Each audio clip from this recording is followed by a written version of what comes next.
네, 초선 박사 17회 시작하겠습니다. 오늘은 오늘 박지혜 의원하고 이용 의원이 국정기획위원회 회의 때문에 두 분이 이제 오늘 여기 출연을 못하셨고 대신에 우리 박경미 당 대변인 겸 전 국회의원님이 대신 오늘 방송에 나왔습니다. 저도 오늘 하루 박지혜 의원이 사회를 봤었는데 그동안 하루 대타로 사회를 맡게 되었습니다. 반갑습니다. 네, 반갑습니다. 먼저 간단하게 자기소개 한번 하시죠. 박경미 대변인부터. 네, 저는 지금 민주당 대변인 맡고 있고요. 20대 국회에서 일했습니다. 네. 오늘 대타지만은 즐겁게 함께 달려보겠습니다. 네. 우리 박경미 대변인께서는 그 21대 때 당에 전략공천 받으셔가지고. 네, 21대 때요. 네, 네, 강남평 굉장히 험지 중에 험지에서 고군분투했습니다. 그렇죠. 그 전에 저기 저 당에서 비례대표 하시고 네. 그다음에 험지 나가서 네, 출마하셨다가 안 되셔가지고 네. 또 청와대에서 대변인도 하시고. 네, 맞습니다. 네. 아주 우리 당의 보배신데 좀 정책 전문가죠, 뭐. 아이고, 그리고 수학 교수님이셨잖아요. 네. 다음 우리 최원일 의원님도 자기소개 좀 하시죠. 네? 오, 갑자기 왜 그러세요? 진행자 마음입니다. 네, 알겠습니다. 오늘 좀 김현정 우리 의원님 긴장하신 것 같아요. 사회 보시니까. 저는 영등포 갑에 거기 국회의원이고요. 지금 상임위는 행정안전위원회에 있습니다. 네. 저기 우리가 오늘 이제 발제를 자기가 발제할 거를 갖고 이제 하는 그런 방식으로 진행하는데 하기 전에 지금 그 윤상현 의원 있잖아요. 네. 윤상현 의원이 지금 압수수색이 들어왔어요. 네. 여기 공천 개입 관련해서 그 저 특검에서 들어갔는데 그 관련해 가지고 국민의힘에서 정치 보복이다라고 하면서 막 그 난리도 아니더라고요. 그거에 대해서 어떻게 생각하세요? 그 국민의힘의 지금의 태도. 그 정치 보복은 아무 때나 쓰는 용어가 아니죠. 우리 이재명 대통령님이나 정말 죄를 조작해서 하고 또 침소봉대해서 그 난리를 치던 그런 게 정치 보복인 거고요. 지금 국민의힘이 야당이라고 어떤 뭐 피해자 코스프레 같은 거를 정치 보복을 들어서 이야기를 하는 것 같은데 아까 전가의 보도처럼 이제 꺼내드는 것 같은데요. 그건 정치 보복 아닙니다. 네, 네. 그러니까 저는 그때가 생각나요. 제가 그때 원외 지역위원장 협의회장 할 때였는데 이재명 우리 저 당대표 시절에 네. 이재명 대표를 어떻게든 표적 수사해서 그럼요. 기소해가지고 어떻게 정치 생명 끊으려고. 네. 그러니까 이재명 대표를 탄압하는 것이 그 당시에 국민의힘에 마치 그 유일한 목표인 것처럼 윤석열 정권의 국정 과제인 것처럼 그렇게 맞아요. 했잖아요.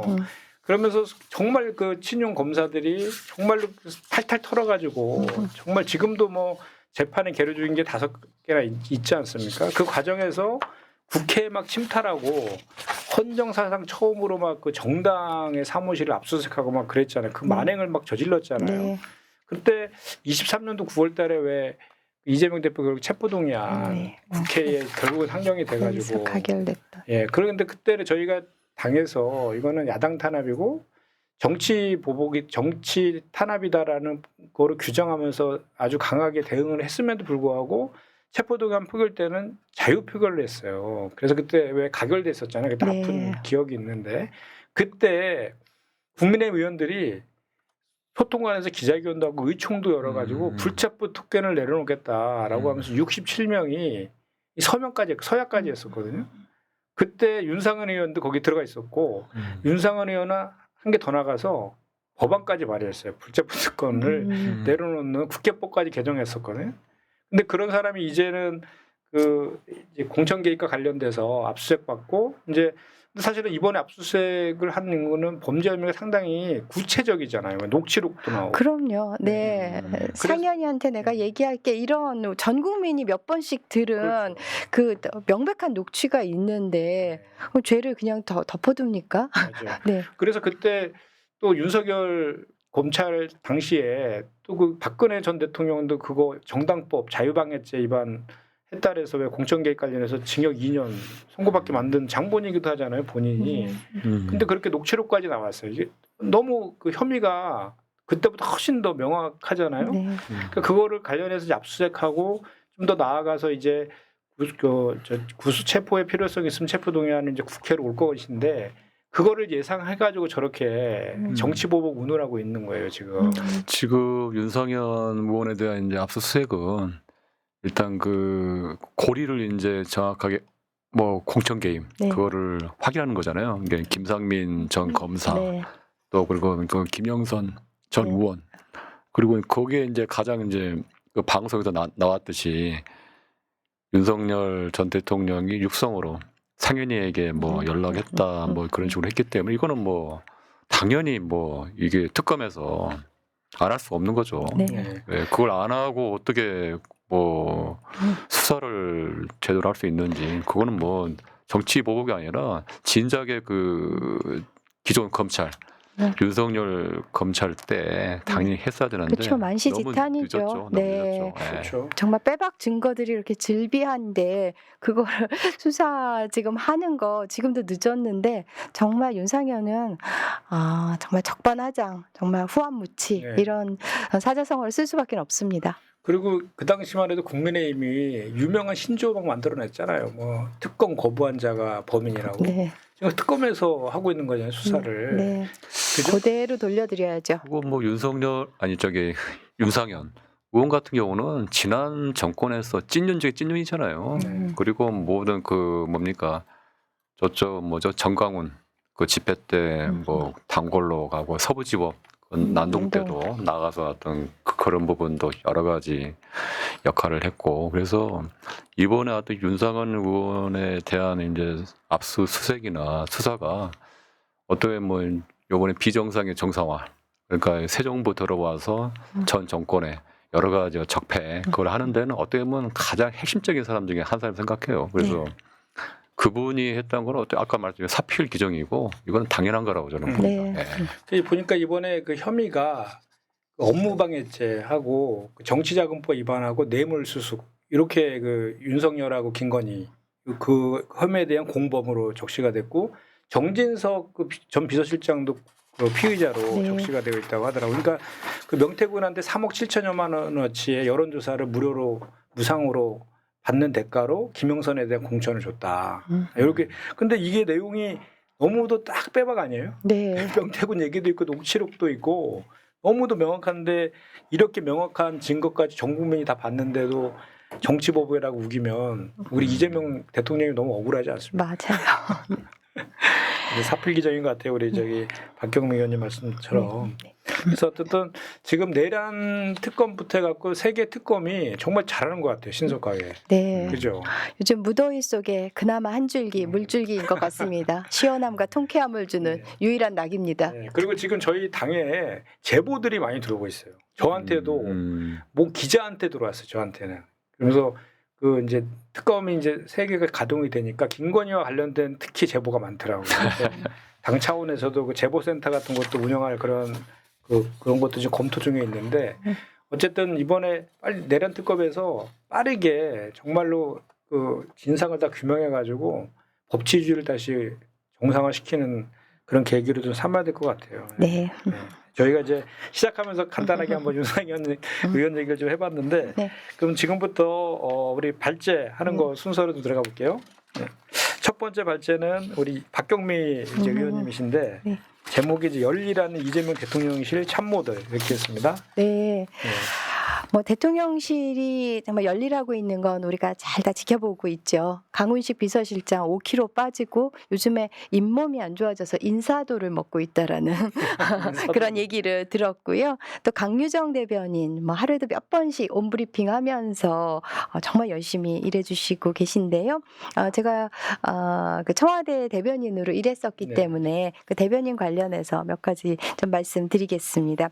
강유정 대변인 오늘도 브리핑을 했어요. 그러니까 다음 주 국무회의부터 방통위원장은 국무회의에 배석하지 않는다. 물론 뭐 여러 가지 정치 현안들에 대해서 얘기했지만 요게 이제 저는 딱 들어오고 또 어제도 이제 관련한 브리핑이 있었죠. 국무회의 참석자들은 비공개 회의 내용을 개인 정치에 왜곡해서 활용해서는 안 된다. 고 이제 강한 어조로 대통령님께서 이제 질책하셨다. 이런 내용을 브리핑을 했는데요. 지금 이제 네. 대변인 맡고 계시고 또 대변인을 또 하실 거고 그럴 텐데 사실 이거 하루에 몇 차례씩 온브리핑하는 거 정말 어렵거든요. 그러니까 그렇죠. 온브리핑은 사실 이제 준비된 맞아요. 원고로 하니까 그거는 수월한데 그 다음에 이제 백브리핑으로 가면 기자들의 이제 즉석 질문에 대해서 다 즉답을 해야 되는 거잖아요. 그건 정말 시나리오 없이 진행이 되는 건데 이제 백브리핑까지 완전히 공개를 한단 말이에요. 근데 예전에는 사실 어떻게 했냐면은 공개 온브리핑을 하고 그리고 비공개 백브리핑으로 넘어갔어요. 그러니까 카메라는 빠지고 그렇지만 대변인이 하는 한마디 한마디는 이제 다 적혀져서 언론사들의 공개는 되죠. 그래서 이제 똑같은 말도 온브리핑 때 한 거는 청와대 박형미 대변인이 이렇게 주어가 나가는데 백브리핑 때 한 거는 관계자. 청핵관 그때 청와대 핵심 관계자 이제 네. 윤핵관이란 말 많이 들으셨을 텐데 사실 이제 청핵관 얘기를 이제 많이 썼었거든요.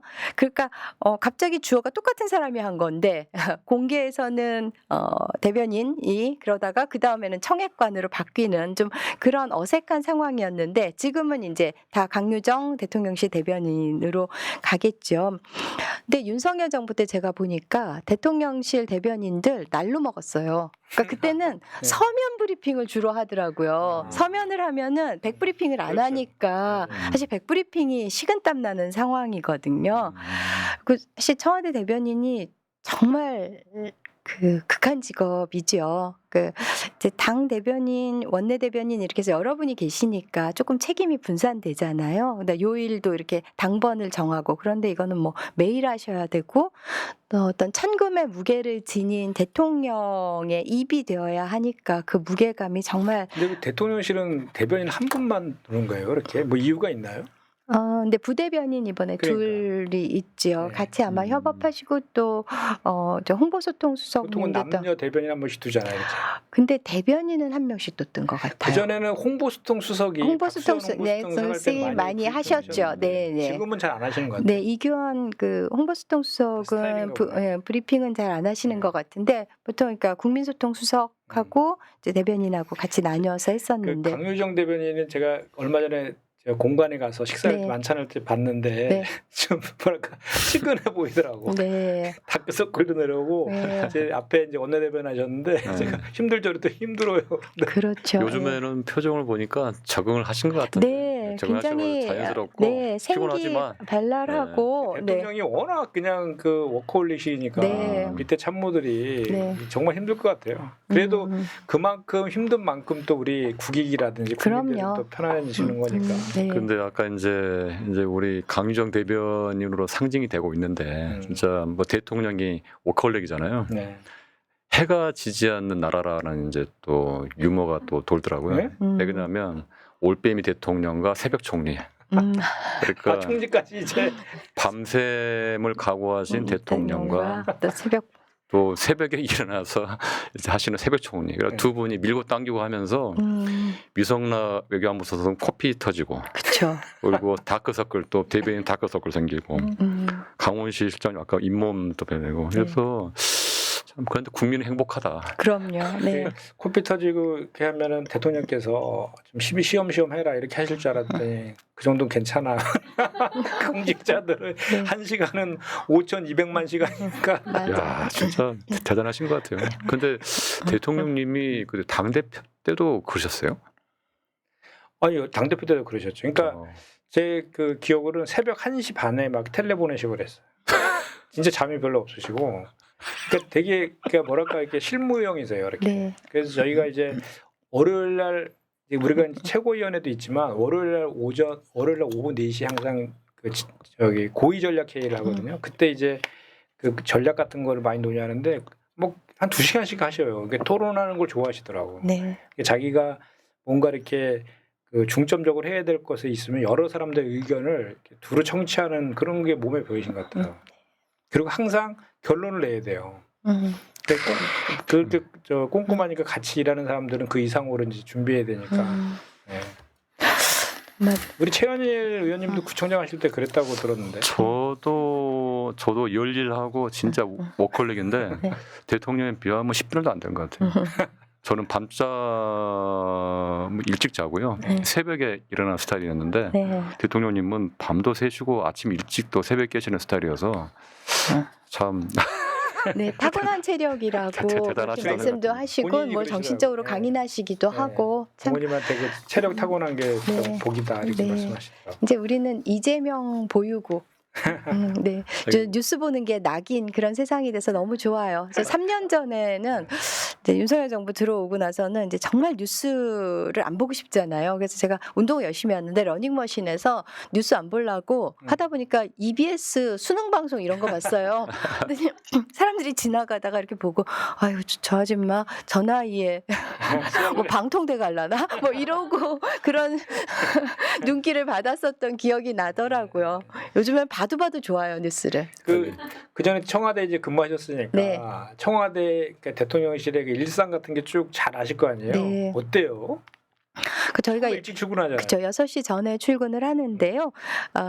이제 그 당시는 이제 한 9시 좀 넘어서 대통령 티타임이 있었어요. 그럼 그 전에 비서실장 주재 회의가 있고 그 전에 수석실 주재 회의, 비서관실 주재 회의 그것들이 쭉 이어져 가지고 다 수정 보완해서 이제 9시 뭐 10분 요때쯤 대통령 티타임을 해야 되니까 역산을 해 보면은 6시부터 움직여야 되는 그런 상황이라서 정말 고달프기는 하는데 이제 그만큼 자부심도 크고 네, 그랬죠.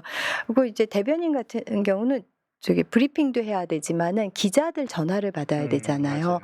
근데 기자들의 굉장히 이제 성실하게 답을 해줘야 되는데 이게 저는 일종의 게임이란 생각이 들더라고요. 기자들은 이제 전체적으로 브리핑된 거 말고 뭔가 통화를 하면서 단서를 좀 찾아내고 혹은 말실수라도 이제 해서 기사화를 하려고 한단 말이에요. 그리고 저는 대응은 해주되 털리지는 말아야 되는 그래서 둘이서 서로 게임을 하는 듯한 좀 그런 느낌도 있었고요. 그다음에 이제 막 또 사소한 거 가지고 단독 붙여서 막 기사를 써요. 근데 그 단독이 뜨고 나면은 이제 갑자기 전화가 막 수십 대 명이 막 전화가 해오는 거예요. 그러니까 그러고 나면 제가 단독을 못 봤을 때도 단독이 떴구나. 근데 그게 완전히 이제 소설성이면 차라리 아니라고 부인을 하면 되는데 이렇게 약간 논의됐던 거면은 이거를 완전히 부인할 수도 없고 그러면 이제 NC&D 한다고 하잖아요. 네. 부정도 긍정도 하지 않은 두루뭉실한 모호화법으로 이제 얘기를 해야 되는데 그런 것들이 참 힘들었던 것 같아요. 네. 그리고 한마디 한마디가 뭐 예를 들어서 어느 사안에 대한 뭐 대통령실의 입장은 뭐냐 이러고 물어봐서 그러면 아직 거기에 대한 대통령실의 입장은 없다 이렇게 얘기를 하면은 이제 기사 제목이 뭐라고 잡히냐면은 그 사안에 대해서는 입장이 없다는 입장이다. 뭐 이제 이런 식으로 계속 나고 하니까 제 한마디가 그 기사화 된다라는 그 스트레스가 이제 참 컸던 것 그렇죠. 같고요. 네. 확실히 대변인 직책이 그런 것 같아요. 저도 이렇게 원내대변인을 그 전에 이제 또 당대변인 해봤는데 그때 네. 원외 때여가지고 네. 원내대변인 하다 보니까 제가 이제 방송에 나가서 한 멘트까지 네. 기사를 쓰더라고요. 그렇죠. 정말 한마디 한마디 할 때 조심해야 되겠다. 네. 이런 그렇죠. 생각 많이 들고 네. 처음에 저희가 이제 보면은 대변인 하면은 온 브리핑 할 때 소통관에서 하는 그걸 많이 연상하는데 네. 실제로 대변인의 가장 큰 일 중에 하나는 말씀하신 것처럼 평상시에 기자들 네. 전화 받고. 전화 받고 응대하는 거랑 백불. 네. 백불이 진짜 중요하더라고요. 그렇죠. 이렇게. 백불이 방송에 많이 나오더라고요. 그렇죠. 백불에 네. 한마디 한마디가 전부 다 언론의 기사로 네. 이렇게 나와 있어서 그 백불할 때 어느 정도까지 답을 해야 되는지 그거를 이제 네. 그 가름맛 판단하는 하는 거. 게 너무 네, 힘들고요. 그게 이제 어느 정도 연륜이 쌓이고 네. 그런 게 이제 필요한 것 같아요. 네. 제가 한 가지 오늘 또 에피소드 소개드리고 네. 싶은데요. 이재명 대통령께서 7일에 유흥식 추기경을 만나셔서 레오 14세 교황의 이제 방북을 이렇게 제안을 하셨어요. 그러니까 아마 2027년에 한국에서 열릴 가톨릭 세계 청년 대회 그때 교황이 오시니까 그때 이제 북한도 좀 방문하시면 어떤가. 그래서 남북 관계에 좀 물꼬도 터주시고 하는 말씀을 하셨는데 그러면서 이제 제가 예전 기억이 떠오른 게 하나 있는데요. 그러니까 제가 청와대 대변인으로 일하던 21년에 이제 로마에 G20 가셨다가 문재인 대통령이 프란치스코 교황님 얼마 전 선종하신 만나셨고 그때 프란치스코 교황님이 이제 방북 의사를 밝히셨어요. 먼저. 그래서 이제 그러니까 언론이 이제 굉장히 거기에 대해서 관심이 많았고, 근데 제가 그때 이제 KBS 라디오를 인터뷰를 했는데 이제 그 최경영 앵커였는데 언제 방북하시냐고 묻는 거예요. 그럼 뭐 시기를 특정할 수는 없다. 근데 이제 또 좀 다른 얘기하다가 또 언제 방북하시냐고 그러는 거예요. 이제 제가 걸려든 거죠. 그래서 뭐라고 답을 했냐면은 제가 교황님이 아르헨티나 따뜻한 나라 출신이기 때문에 겨울에는 움직이시기 어려운 걸로 알고 있습니다라고 답을 얘기를 한 거예요. 그 얘기를 하면 사실 안 됐었는데 근데 제가 그 얘기를 하게 된 배경은 교황청 대사를 하셨던 분께서 교황님이 실제 그러시다고 그 겨울에 잘 안 움직이신다는 얘기를 들었던 기억이 났어요. 그리고 또 하나는 이제 그때가 10월 말이었는데 사람들은 이제 그럼 언제 바로 방북하실 거냐 이렇게 막 자꾸 체근을 하는데 사실은 그게 좀 그렇게 금방 이루어질 일은 아니잖아요. 그러니까 약간은 좀 겨울은 적어도 넘어가야 된다라는 좀 시간 벌기의 의미도 있었거든요. 근데 교황님의 방북 얼마나 숭고한 행보예요. 거기에 대해서는 뭐 딴지 걸 수가 없잖아요. 그러니까 언론이 뭐를 시비를 걸었냐면은 따뜻한 나라 아르헨티나. 그러니까 아르헨티나가 남반구에 위치하잖아요. 네. 근데 남북으로 길기 때문에 그러니까 북쪽은 따뜻하지만 남반구는 그러니까 남쪽, 그러니까 남극에 가까운 쪽은 굉장히 춥기도 한 거예요. 그렇다고 이 따뜻한 나라 아르헨티나라고 했다고 청와대 대변인 지리맹 막 이렇게 막 공격을 해 들어온 거예요. 왜 우리 뭐 메시지에 대해서 이제 자신이 없으면 메신저를 공격한다 그러는데 이 메시지 자체는 뭐 어떻게 시비를 못 걸으니까는 저의 그 따뜻한 나라 아르헨티나를 가지고 그 지역적인 사실을 가지고 예, 거기다가 보이스 오브 아메리카라고 외국의 좀 굉장히 보수적인 그 매체가 있는데 거기서도 뭐 아르헨티나의 남쪽에는 스키장이 있다는 거 아느냐 막 이런 식으로 나오고 정말 그래서 제가 곤혹스러움을 이제 경험한 적이 있는데요. 근데 실제 프란치스코 교황님은 부에노스아이레스 출신이세요. 그거는 북쪽이기 때문에 따뜻한 곳이에요. 그래서 제가 그때 하도 열받아가지고 찾아봤더니 7월이 가장 추운데 그때 기온이 8도에서 14도예요. 그러니까 따뜻한 곳 맞아요. 예. 근데 따뜻한 나라 아르헨티나가 틀렸다는 거죠. 그런 정도로까지 언론이 지역적인 거를 물고 늘어지면서 공격을 했었어요. 뭐 아주 크게는 아니었지만 그래도 단신으로는 그거를 그러니까 비판한 기사들이 꽤 됐었어요. 근데 저는 대통령께서 이제 그 교황 방한하면서 보통 방한하면 그 얘기만 할 텐데 뭐 종교적인 그런 이제 약간 그런 거에 대한 뭐 통합, 뭐 평화 얘기할 텐데 더 나아가서 방북까지 말씀하신 거 보고 야, 참 잘하신다. 그렇죠. 왜 그러냐면 최근에 이제 윤석열 정권 3년 동안 남북 관계는 극단으로 달렸잖아요. 그래서 최근에 이제 대북 확성기 이제 중단되고 또 뭐 납북자 피해 단체에서 대북 전단 또 중단을 시키고 또 대통령께서 또 이제 교황 말씀하시면 하는 거 보고 근데 조만간 이제 어느 정도 우리 이제 국정이 어느 정도 좀 잡히면 아마 본격적으로 남북 평화, 한반도 공존 이런 관련해가지고 구체적인 메시지와 액션이 가지 않겠냐라는 실용주의 같아 실용주의. 가지 않겠냐라는 딱 생각이 들더라고요. 네. 지금 상황에서도 그런 거 하나하나 챙기는 거 보고 네. 아마 메시지가 좋으시죠. 생각에는 이미 그림 그려져 있다라고 그렇죠. 봅니다. 그리고 남북관계 발전법 개정도 지금 하겠다라고 당에서 발표도 했었는데 이 댓글 보니까요 우리 박경미 대변인께서 청와대에서 나올 때 울면서 브리핑하셨어요? 그런 댓글이 있네요. 네. 그게 눈에 선하다고. 네, 사실 그 대선 다음 날 이제 그 관련 브리핑 할 때 사실 뭐 제가 적절한 처신은 아니었어요. 그러니까 그래도 평정심을 잃지 말고 감정을 잘 컨트롤을 했었어야 하는데 그때 제가 좀 눈물을 보이는 좀 그때 근데 어떤 내용이냐면 당선되신 분과 그 지지자들에게 축하 인사를 드리고 낙선하신 분과 그 지지자들에게 위로의 마음을 전합니다. 라는 부분이었는데 낙선하신 분과 그 지지자들 거기 얘기하는데 정말 막 가슴이 무너져 내리는 거예요. 뭐 그때 정말 0.73%포인트 차이로 그 석패한 그 상황에서 정말 제가 좀 그때 평정심을 잃었어요. 그래서 되게 송구하게 생각을 하는데 그래서 제가 댓글이 악플이 뭐 막 10,000개씩 달리고 그랬어요. 그런데 또 나중에 우리 지지자들 분께서는 그때 함께 가슴으로 울었다. 그래서 좋았다라는 격려 말씀도 주시기는 했는데 전반적으로는 악플을 많이 받았고 근데 우리 지지자분들은 다들 너무 시리에 차고 그래서 거기다 이제 보통 악플이 붙으면은 또 선플도 이렇게 같이 하잖아요. 근데 그럴 다들 기력이 없으셨어요. 어쨌든 그런 일이 있었답니다. 빨리 청와대로 복귀하시래요. 댓글에.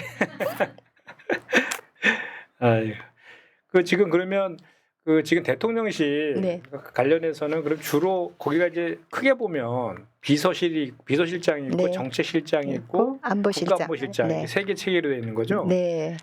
대략적으로 그 중에 가장 큰 데가 비서실이겠죠, 아무래도. 그렇죠. 네. 그럼 네. 거긴 대충 인원은 몇 명이고 그 중에 뭐 늘공 어공 비율은 얼마나 되고 그래요?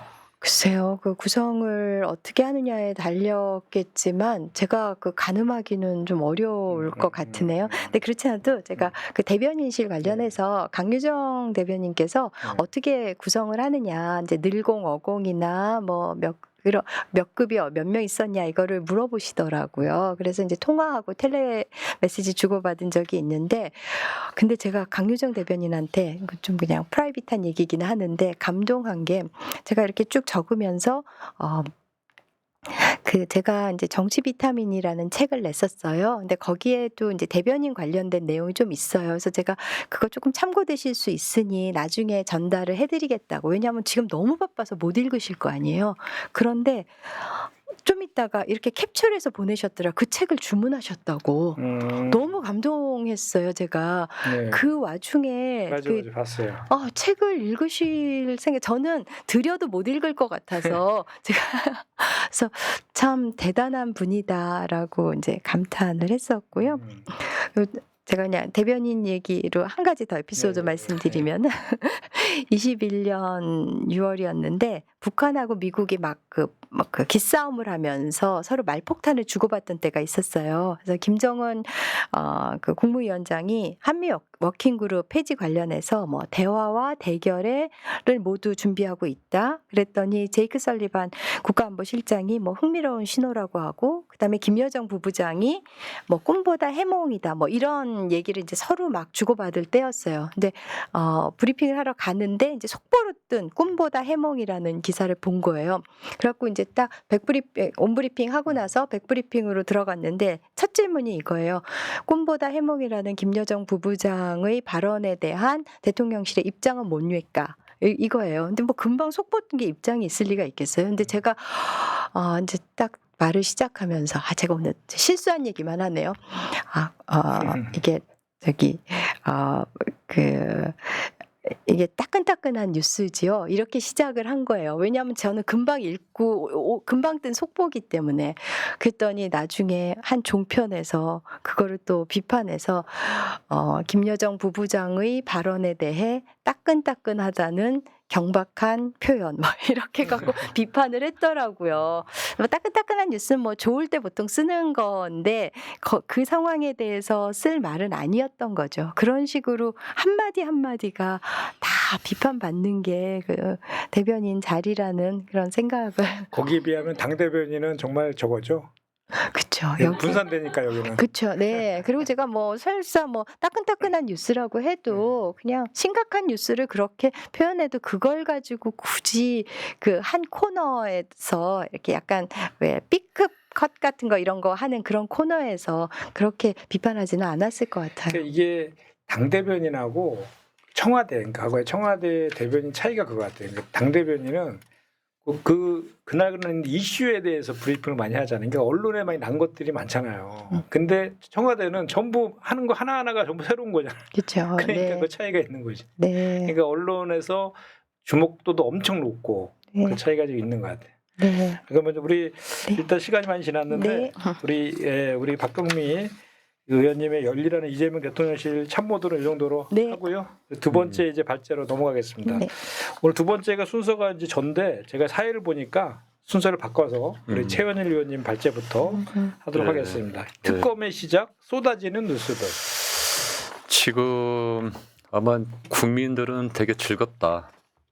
대통령님의 열리라는 모습 보고 즐겁고 또 열리라는 우리 내각 그리고 총리 비롯해서 또 이제 많은 공무원분들이 아니 대통령 하나 바뀌었다고 똑같은 공무원들인데 이렇게 일을 잘하나 공무원들. 근데 또 하나 또 즐거운 게 특검. 이 세 가지 특검을 동시다발적으로 한 건 아마 우리 대한민국 당군 이래 아마 처음이잖아요. 근데 이제 그런 거에 대한 청량감과 상당히 효능감을 많이 느낀다 그런 말을 합니다. 그래서 이제 뭐 조은석 특검에 대한 상당히 관심과 인기가 상당히 높은 것 같더라고요. 상당히 잘하고 있다. 그리고 이제 민중기 특검 그리고 이명현 뭐 최혜병 특검인데 뭐 진짜 뭐 오늘 뭐 이제 조은석 특검 해가지고 이제 윤석열 구속영 청구 아마 새벽에 아마 결과가 나올 것 같다고 하더라고요. 아마 반드시 구속이 될 거라고 네, 대부분 국민들이 아마 생각을 하고 있고요. 이곳에서 이제 뭐 이제 특검이 워낙 잘하고 있고 저는 이제 이러한 이제 특검 이제 쏟아지는 기사들을 딱 보면서 여러 가지 이제 뭐 너무나 이제 이 특검이 하지 않았더라면 이 검찰 공화국의 민낯 3년 동안에 정치 검찰의 거기 세상이었는데 그런 민낯 진실을 과연 파헤쳤을까? 그래서 이제 그걸 보면서 물론 검사들도 이제 특검에 이제 파견 나가서 이제 같이 이제 도움을 주고는 있지만 결국은 검찰 개혁의 필요성을 이번 특검 보면서 아 검찰 개혁이 왜 필요한지 그리고 검찰 공화국의 종지부 정치 검찰의 이제 그것을 아마 특검의 화려한 그 수사 기법과 여러 가지 이제 언론에서 나오는 그것들 보고 야, 참 이제 새로운 정부 조직 개편이 되고 이제 기소청과 수사청으로 이제 나눠질 거 아니에요? 그거에 대한 기대도 이제 국민들이 많이 있는 것 같습니다. 그렇게 하고 아마 이제 이번 특검을 보면서 야, 참 이게 특검 한 분 한 분들이 참 잘 뽑았다. 네. 그래서 그 결론은 이제 대통령님께서 또 잘한 인사다라는 얘기를 많이 하고요. 또 처음에 또 조은석 특검에 대해서 약간 걱정을 좀 한 측면도 있었어요. 뭐 사무실을 고검 쪽에 두고 그 전에 약간 좀 윤석열 전 내란 순교에 대한 좀 약간 좀 호의적인 뭐 그런 얘기도 있었는데 막상 해보니까 오히려 더 날석에 잘하고 있다 하는데 하여튼 뭐 특검 너무 잘하고 있고 하여튼 뭐 향후에도 이제 한 금년 말까지 특검이 아마 금년 말 전까지 하나요? 하여튼 특검이 아직 진행되는데 그에 대한 기대가 큽니다. 그러니까 저는 오늘 기사 났던데 박대령, 박정훈 대령 관련해서 항소 포기 결정을 특검에서 결정했더라고요. 네. 그것도 정말 빠르게 한 것 같아요. 네. 그 이유도 아주 명확하게 얘기하더만요. 네. 1년 동안 진행된 재판에서의 그 판결문이라든지 이런 걸 봤을 때는 이거 항소할 의미가 없다. 이렇게 딱 규정하고 이렇게 딱 하더라고요. 또 하나는 이제 김건희 특검법에서 16가지 혐의가 있었잖아요. 16개. 그중에 제일 먼저 삼부토건 주가 조작 관련해서 압수수색 딱 하는 거 보고 야. 그러니까 이제 그 제가 보니까 이 특검에서 이미 기존의 의혹들에 대해서 많이 이제 수사들이 이루어진 게 많잖아요. 그런 거와 관련된 거는 이제 그대로 그 기존에 있던 걸 가지고 이제 법리 검토 쪽으로 좀 중심적으로 하고 있는 것 같고 새로운 것들에 대해서 빠르게 이제 수사를 하고 있는 느낌이 들더라고요. 이 삼부토건 같은 경우에는 그 저희가 그 삼부토건 주가 조작을 저희 정무위 제가 정무위 소속인데 정무위에서 엄청 문제 제기를 많이 했거든요. 제일 네. 먼저 삼부토건 주가 조작의 의혹에 대해서 그 김건희가 연루되었다. 이게 이제 23년도 5월달에 5월 14일날 그 저기 해병대 단톡방에서 이종우 씨라는 네. 그 저 김건희의 계좌를 관리했던 일단 블랙 블랙 인버스먼트. 예. 네. 그 사람이 삼부 체크하고부터 시작해서 2달 사이에 거의 주가가 5.5배 뛰었다는 네. 거잖아요. 그 사이에서 이제 윤석열과 김건희, 뭐 저 추경호, 원희룡 등이 다 등장하면서 그렇게 주가가 올라갔다는 거잖아요. 근데 그때 제가 이거 대변인 브리핑 됐었는데 안 알려진 게 하나 더 있어요. 네. 그럼 이게 왜 했을까? 삼부토건 주가 조작이 만약에 이제 김건희랑 연루된 게 확인이 되면 이유가 있을 거 아니에요.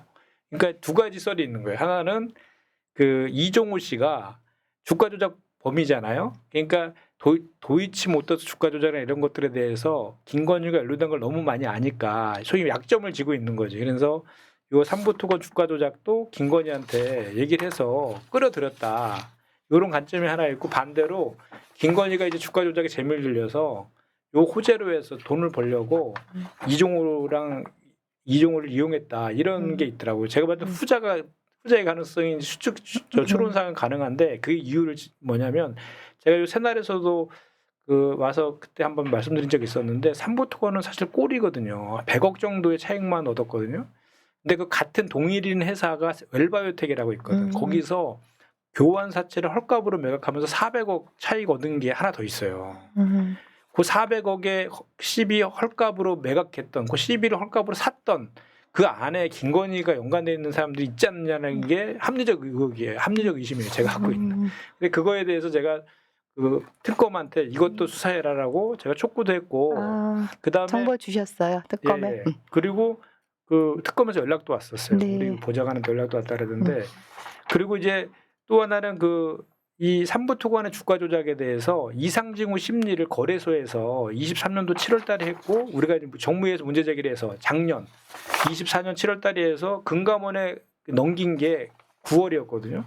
그때부터 이제 4월달에 이제 저 증선위로 넘겼는데 그 9개월 동안에 아무 수사를 안 한 거예요. 근데 그 금감원장이 누구입니까? 친윤 검사 출신 이복현이잖아요. 그래서 이제 왜 우리가 이 수사 안 하고 뭉개냐고 수차례 그 금감원 항의 방문도 갔었고 정무위원 전체가 그리고 현안질이랑 국감에서 엄청 질의했거든요. 그때마다 하고 있다라고 하면서 무슨 논리를 폈냐면 금감원에 그러면 김건희 불러다 조사했냐 이종우 조사했냐라고 하면 하나도 안 했대요. 그러면서 하는 얘기가 금감원은 강제 수사권이 없기 때문에 자기네들이 오라래도 안 오면 그만이라는 거예요. 아니 그러면 의혹이 그 정도 나와 있고 이상 징후가 있다라고 거래소에서 넘겼으면 빨리 강제 수사권 있는 쪽으로 넘겨줘야 될 거 아니에요. 그거를 9개월 동안 지고 있었던 거지. 그러다가 비상계엄 터지고 나중에 독박스럽게 생겼으니까 그제서야 이제 넘겼다라고 우리는 이제 그렇게 이제 합리적인 추론을 하고 있는데 그래서 그거 조사해라. 이 직무유기 그것까지 같이 해갖고 제가 대변인 논평도 냈고 네. 특검 쪽에도 의견을 지금 전달. 아마 이제 특검 중에서 이제 몇 가지가 있는데 아마 내란 특검에서 그 구속영장 청구할 때 빠진 게 외환죄잖아, 외환죄. 아, 네. 그렇죠, 외환죄. 외환죄 아마 이제 부승찬 의원이 이제 뭐 몇몇 인터뷰나 이제 상임위에서 이제 말을 한 것 같은데 그때 그 외환죄 특위 정동영 그 의원님 할 때 저도 같이 특위 위원을 했었는데요. 그 당시에 이제 외환죄를 주장했을 때 국힘이나 저 상대 쪽에 상당히 뭐 허구다 했는데 지금 하나씩 이제 드러나고 그렇죠. 있다는 거죠. 드론 건도 그렇고. 그 당시에 과연 그 북한의 이제 무인기 평양 무인기가 갔다는 것도 팩트였고 또 최근에 이제 국방과학연구소 항공기술연구원이나 군관과제에서 뭐 이런 면들 북한이 무인기에 대한 적대적 발표를 한 것을 보고 V 이게 윤이 좋아했다. 좋아해서 박수 쳤다. 네, 뭐 그런 얘기를 벌써 이제 특검에서 이제 하나씩 나오는 거잖아요. 노상원 수첩에서 NNL 부계 공급 유도해가지고 이런 부분을 이제 정확하게 이제 파헤쳐야 되고 또 하나가 이제 또 놀란 게 뭐냐면 김건희 특검 뜨기 전에 수사하면서 검찰이 4년 동안 그렇게 수사를 했는데도 도이치모터스 육성 파일이 안 나왔잖아요. 근데 바로 시작하자마자 그래, 알게 나왔죠. 된 게 네. 어디 숨어 있는 걸 갖고 온 건지 누가 준 건지 모르지만 야 그거 보고서 그동안 검찰이 저 뭐 했는가 맞아요. 네. 그걸 보면서 야 특검 잘했다라는 그런 얘기를 많이 합니다. 네. 그 네, 그리고 녹취록도 완전히 스모킹검이잖아요. 예. 그렇죠. 네. 아까 이제 삼부 토고는 꼬리에 불과하고 웰바이오텍이 네. 이제 더 큰 몸통이 나올 거다. 참 기대가 많이 됩니다. 그리고 오늘 김건희 특검에서 그 김예성 씨, 김건희 일가의 심각하다. 집사라고 하는 사람. 심각하던데요. 네, 그 180억이나 그 공공기관 이런 데서 수상한 투자를 했더라고요. 그래서 그거는 이제 그러니까 집사 게이트라고 이제 네이밍을 했는데 그거 자체로도 게이트로 갈 것 같고요. 이제 베트남으로 튀었다는 거 아니에요? 자, 그리고 네. 그 기업이 300억 적자 기업이었대요. 네. 예전에 그 최순실 때 그 승마 해가지고 기업들이 막 그러니까 막 기부하고 그랬잖아요. 미르재단, 그거- K스포츠 재단. 그거하고 좀 비슷한 것 같아요. 네. 그거하고. 네. 정말 그러니까 16개 혐의가 있는데 정말 이제 뭐 웰바이오텍 지금 또 집사 게이트 정말 이 민중기 그 특검이 판사 출신이시잖아요. 그래서 꼼꼼하게 챙기신다고 하는데 정말 하나하나 근데 시간이 모자랄 것 같아요. 너무 방대해서. 원한 게 아마 건진법사하고 통일교 네. 그 부분도 좀 깜짝 놀랐어요. 또 뭐 YTN을 또 인수하려고 깜짝 놀라가지고 전혀 그 무슨 뭐 그라페라는 뭐 목걸이 뭐 주고 뭐 샤넬백 정도만 알았지 그 이유를 몰랐잖아요.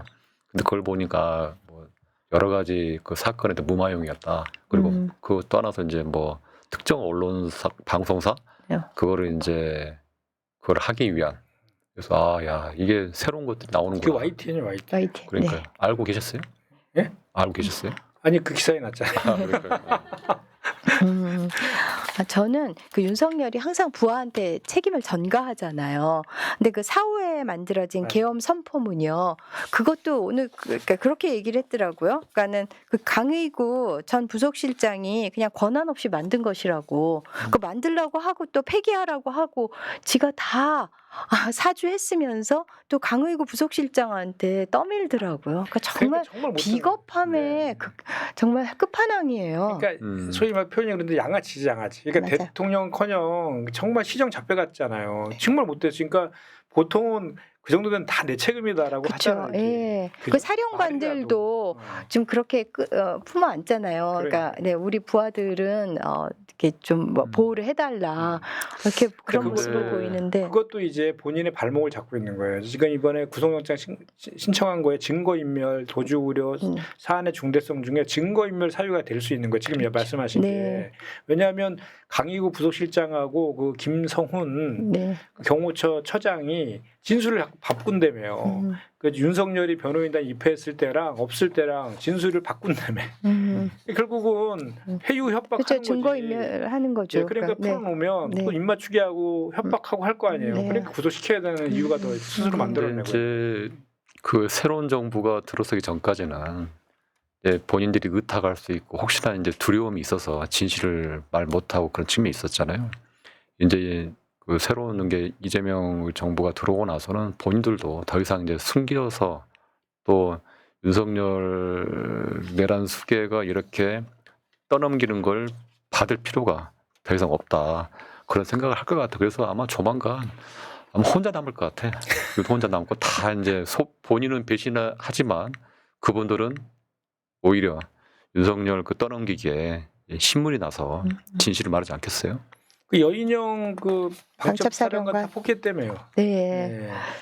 증인 신문을 포기하고 그냥 다 뭐 이렇게 이제 하나하나씩 자포자기 한 것 같아요. 더 이상은 뭐 이렇게 거짓말할 수도 없고 버티기도 힘드니까 다 인정하는 거로 흐르는 것 같아요.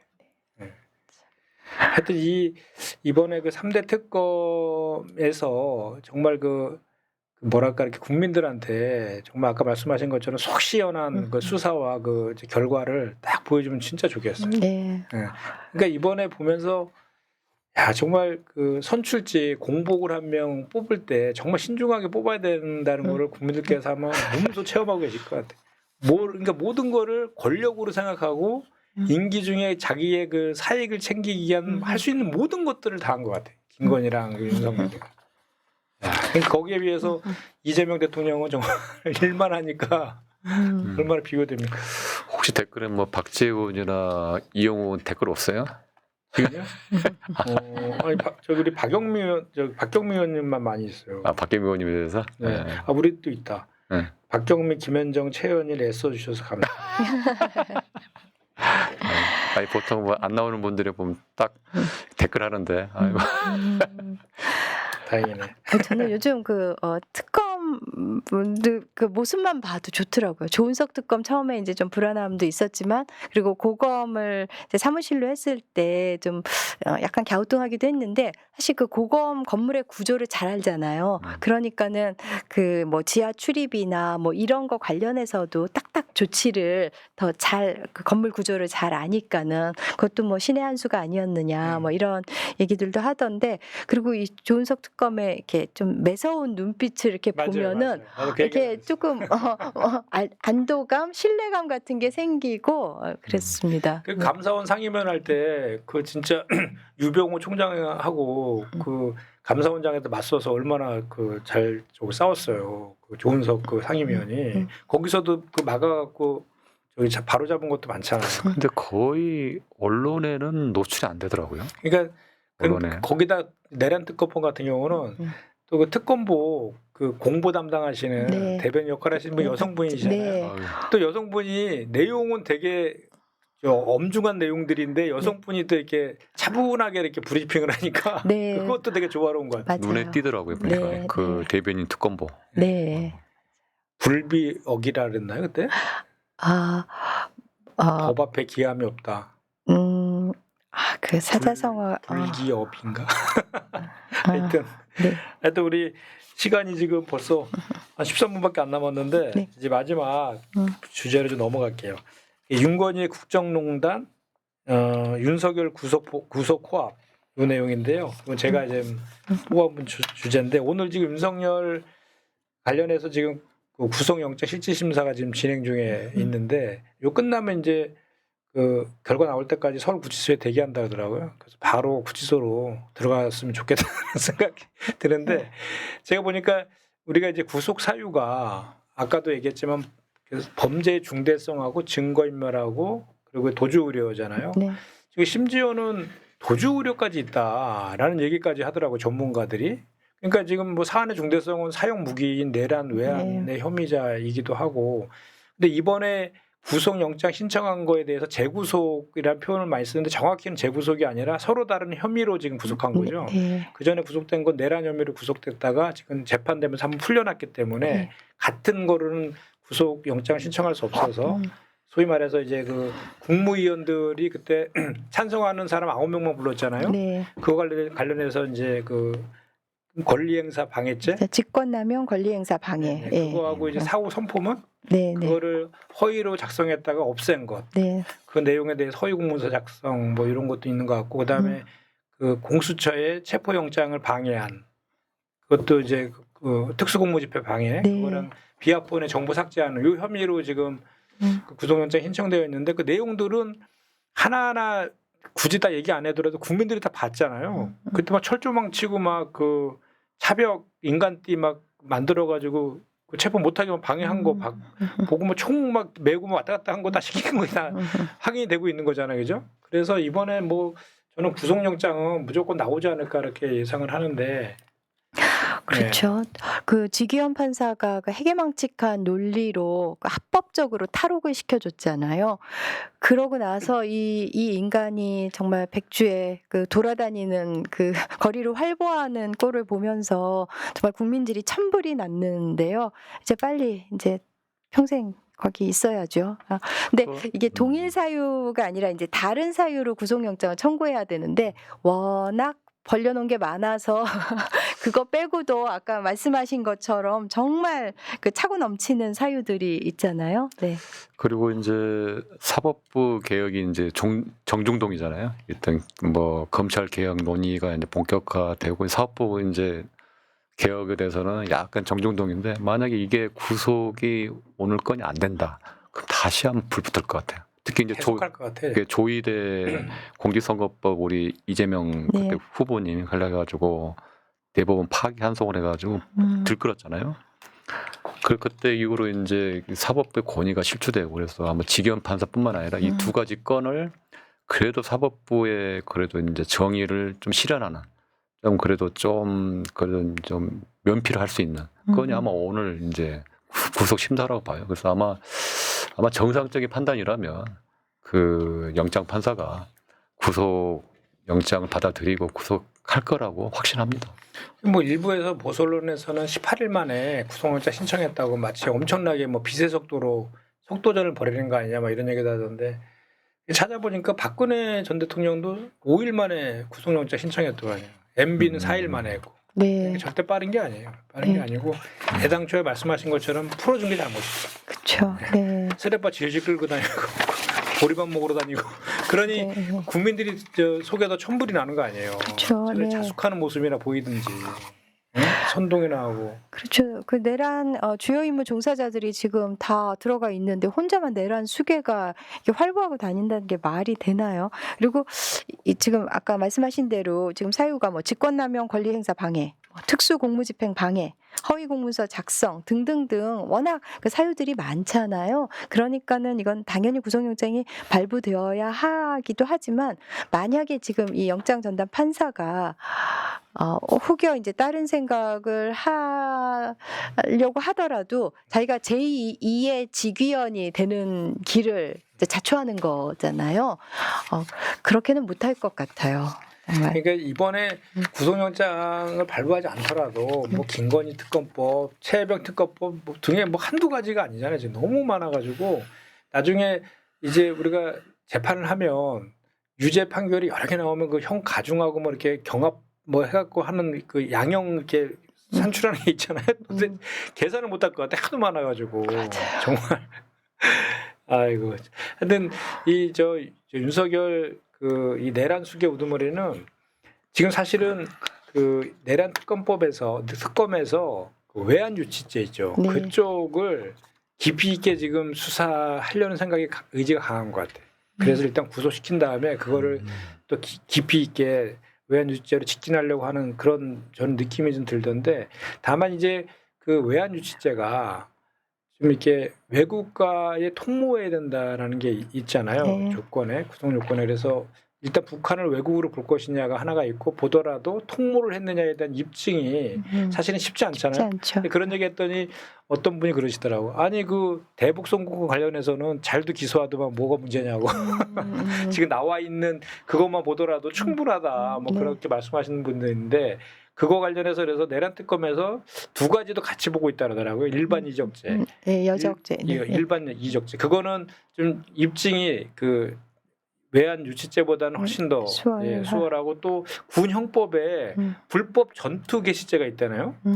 그저께 부승찬 의원이랑 저녁 먹는데 그 얘기를 해주더라고. 그거는 사형밖에 없대요. 근데 그거는 요건도 되게 간단하더라고. 불법 전투를 개시하면은 성립하는 거래요.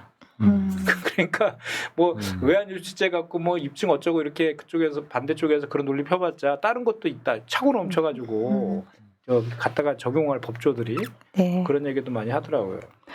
북한이 그러니까 우리가 그렇게 남쪽에서 윤석열 정부가 사실 도발을 하고 자극을 했잖아요. 그럼에도 불구하고 북한이 이제 러우 전쟁도 있고 그러니까는 사실 거기에 대응을 일절 응하지를 않은 거잖아요. 그러니까 정말 그게 얼마나 다행인가 그런 생각을 가슴을 쓸어내리게 돼요. 그러니까 우리 그 왜 그 윤석열 정부 때요. 저기 그 불법 개혁하기 전에 그 동해에 남북 연결된 도로를 북한에서 폭파시킨 적이 있었어요. 네. 그게 나중에 이제 그런 얘기 하더라고. 이게 윤석열이가 글로 쳐들어올까 봐 쳐들어, 네. 북지를 없앴다. 하도 무슨 짓 할지 모르니까. 그렇죠. 예. 그런 얘기도 막 그때 막 돌아갔던 그렇죠. 기억이 북한이 그 본질을 잘 꿰고 있었어요. 윤석열이라는 사람이 어떤 인간인지. 그러니까. 음. 아이고. 그리고 저기 그 김용현도 마찬가지잖아요. 둘이서 완전히 보니까 그 전에 이 불법 계엄을 오래전부터 사전 모의했다는 게 하나둘씩 막 이제 나타나고 있잖아요. 그 노상원도 한번 보죠. 노상원. 야, 노상원이 구속됐는데 혐의가 그 군 장성들 있잖아요. 그 진급 대가로 뇌물 받았다는 게 추가됐다는 거 아니에요. 2천만 원 받고 막 그 상품권으로 600만 원 받은 게 추가된 거예요. 그러니까 국정농단을 넘어서 비선실세가 국정농단 넘어서 국방농단까지 막 한 거지. 근데 이거는 윤석열과 김건희 또는 김용현이가 뒤에서 봐주지 않았으면 불가능한 일이잖아요.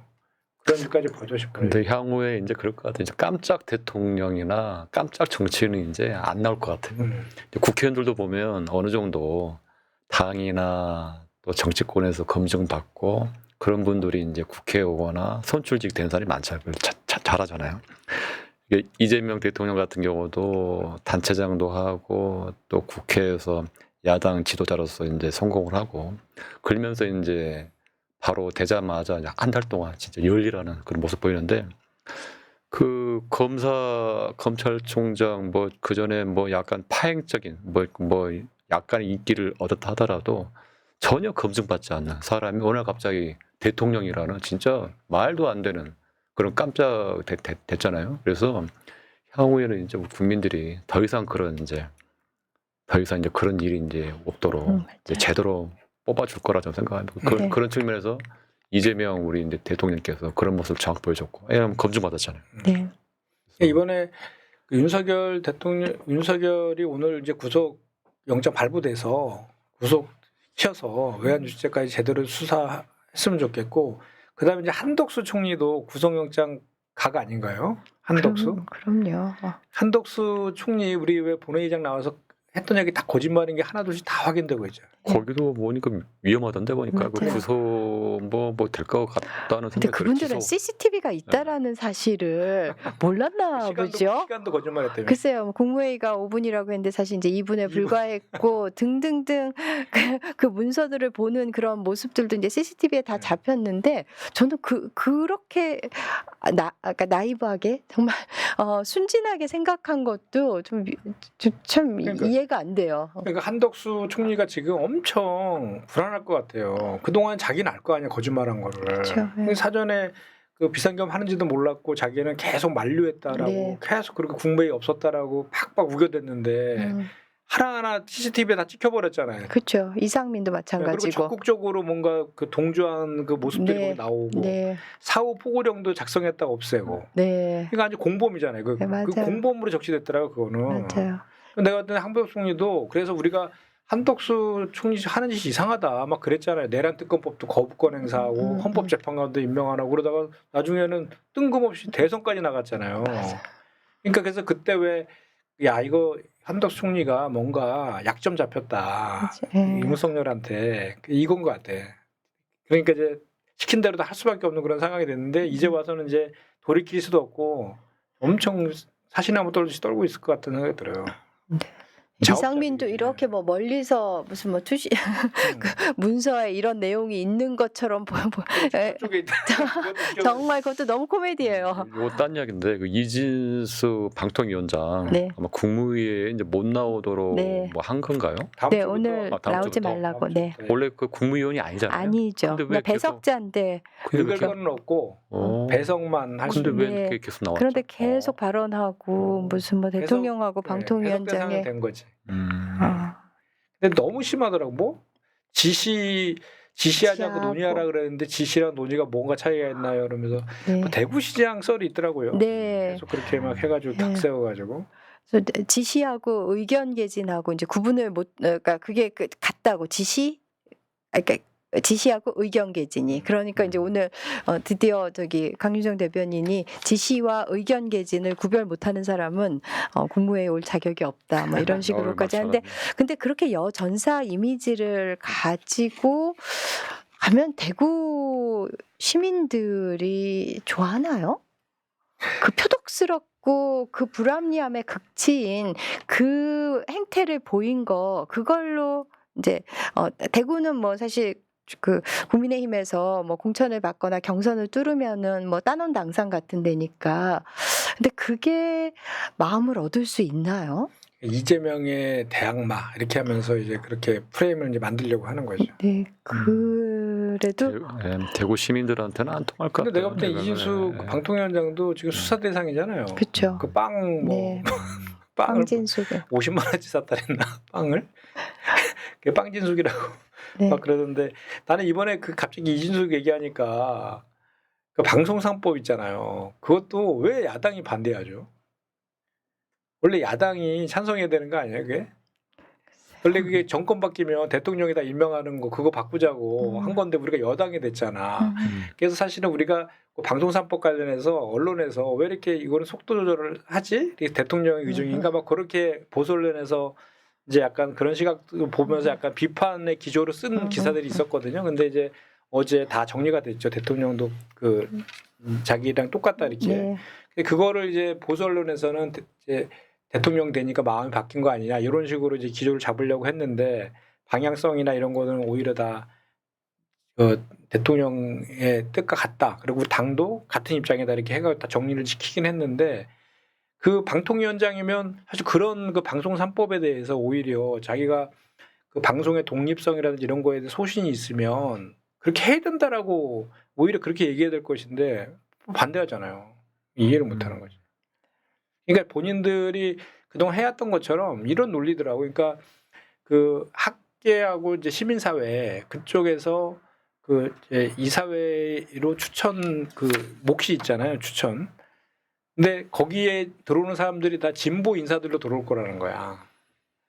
그렇게 전제하는 거지 자기네들이. 그러면 자기네들이 얘들이 여당 되면 그럼 보수 인사들이 들어올 거 아니에요. 그럼 뭐 그러면 다 똑같은 논리 아니에요? 근데 그것보다는 기본적인 시스템을 그렇게 정치인들이 추천하는 목표 40% 낮추고 그 시민사회나 학계나 그 방송 관련된 전문직 하는 분들이 이 사회에 들어올 수 있도록 다양화시키는 거는 누가 봐도 그거 방향성에 대해서는 맞는 것 같은데 그걸조차 반대하는 건 이유를 모르겠어. 국민의힘이야 워낙 뭐 불가사의한 그런 집단이라서. 네. 저희가 이거 하다 보니까 벌써 시간이 지났네요. 2분 지났는데 저희가 우리 그 동시 접속자가 1,200명. 이야, 많은 거죠. 박경미 효과 같아요. 아이고. 네. 고정으로 오셨. 네, 가끔 오늘- 땜빵으로 불려주세요. 네. 그 오늘 이제 방송 이제 마쳐야 되는데 마지막 한마디 하시죠.